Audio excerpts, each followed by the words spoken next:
Hey there, welcome back. Part two. We just talked about commitment and how important that is to the movement.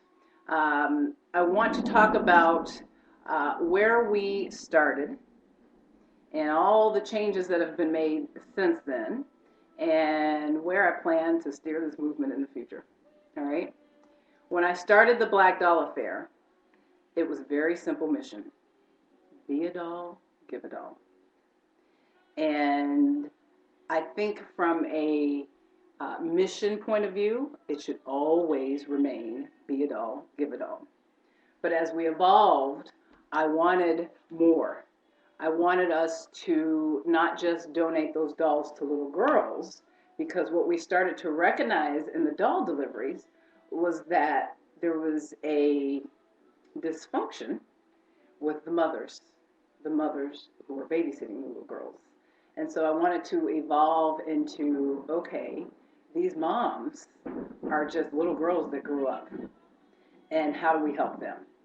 And that's when I called Felicia on the phone, and she came up with the Black Doll Affair slogan: we're pretty philanthropic. We're pretty philanthropic. Because while the mission of be a doll, give a doll was very simple, it did not answer the call of how do we help mama. And we're pretty philanthropic says, okay, we're going to give you that doll and we're going to walk in looking like beautiful black dolls, which is what the first party was all about. These beautiful living creatures walking in, getting the little girl's attention, and then leaving a doll with her for a constant reminder of her beauty. But then I thought, and then what? And then what? What are we leaving with mom? What type of message are we leaving with her to kind of counteract all that negative stereotyping and all of that negative programming? And so that's when we came up with the philanthropic part of the Black Doll Affair.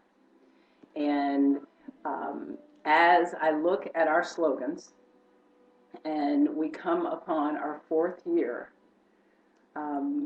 which was only supposed to be a one-time Christmas party, I wonder often, what will keep me motivated? And more importantly, what will keep you motivated? You know, when I was in eighth grade, and I just think that, you know, perhaps in some sense, some things are just written in the stars. But in eighth grade, little old shy Dana, who was teased for being ugly, whose skin oozed, who just, you know, had a terrible childhood, spent much of my time in the girls' bathroom because that was my salvation, decided one day I was going to play Harriet Tubman in the eighth grade play. And I went out for it. And Harriet Tubman had a spirit on me in eighth grade that I cannot explain. When I went out for that audition, it was like a reincarnation. I became this old, bent over black woman on the Underground Railroad trail, to the degree where I could look out in the audience and see my teachers going, who is that? You know? And so I felt her spirit. And I feel like her spirit has continued with me. And so when I wake up in the morning and I wonder what's going to keep me motivated, what's going to keep the dolls motivated, I often ask, well, what kept Harriet Tubman motivated to get up, to get down? And when I think about that, I try to put bulletin points into what's needed in the Black Doll Affair on a daily basis.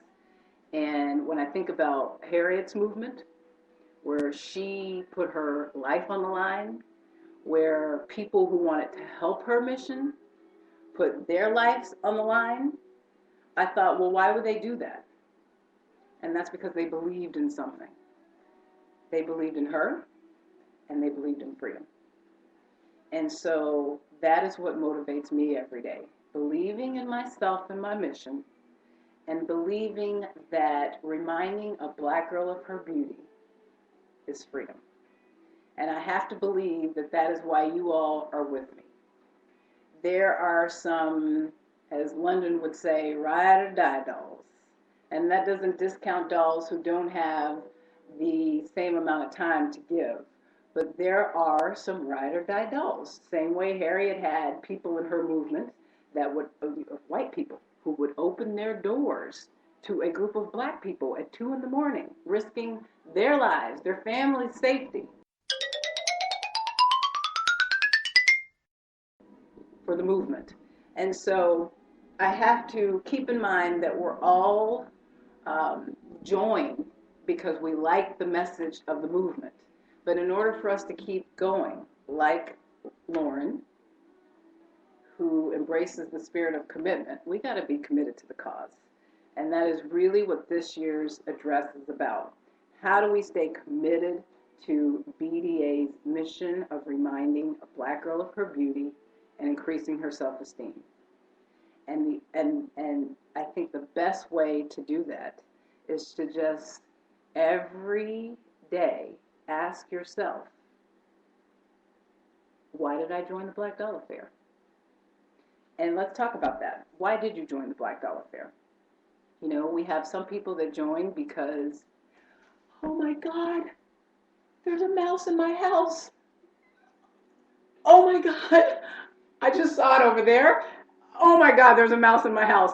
Ah! Oh my God, what am I going to do? There's a mouse in my house. Just went that way. How about I you? know, I saw that. Pause the video. How about you stop that video? I can't live here by myself with a mouse in the house. Joe's in Boston. How about you pause that? Okay, we can't pause. See? Okay, this would be. Ah! Sorry, I'm sorry, but you know what? Sometimes you just have to keep it real. There is a mouse in my house. I've never had a mouse in my house. There's a mouse in my house. Okay, this has been the weirdest day, and I'm really just okay. Get it together, Dana. House. Okay, well, you know what? It's part. Okay, gotta go because this wasn't scripted, and nothing about this whole thing has gone the way it was supposed to be. And there is a mouse in my house. There's a mouse in the dollhouse. Okay, you know what? We're gonna keep going because I'm bigger than a mouse in the dollhouse. I'm bigger than a mouse in the dollhouse. We're on a move. Okay, so what keeps me motivated? Past the mouse in the dollhouse, there is a mouse in the dollhouse. Okay, you know what? It's too much. It's too much. It's too much.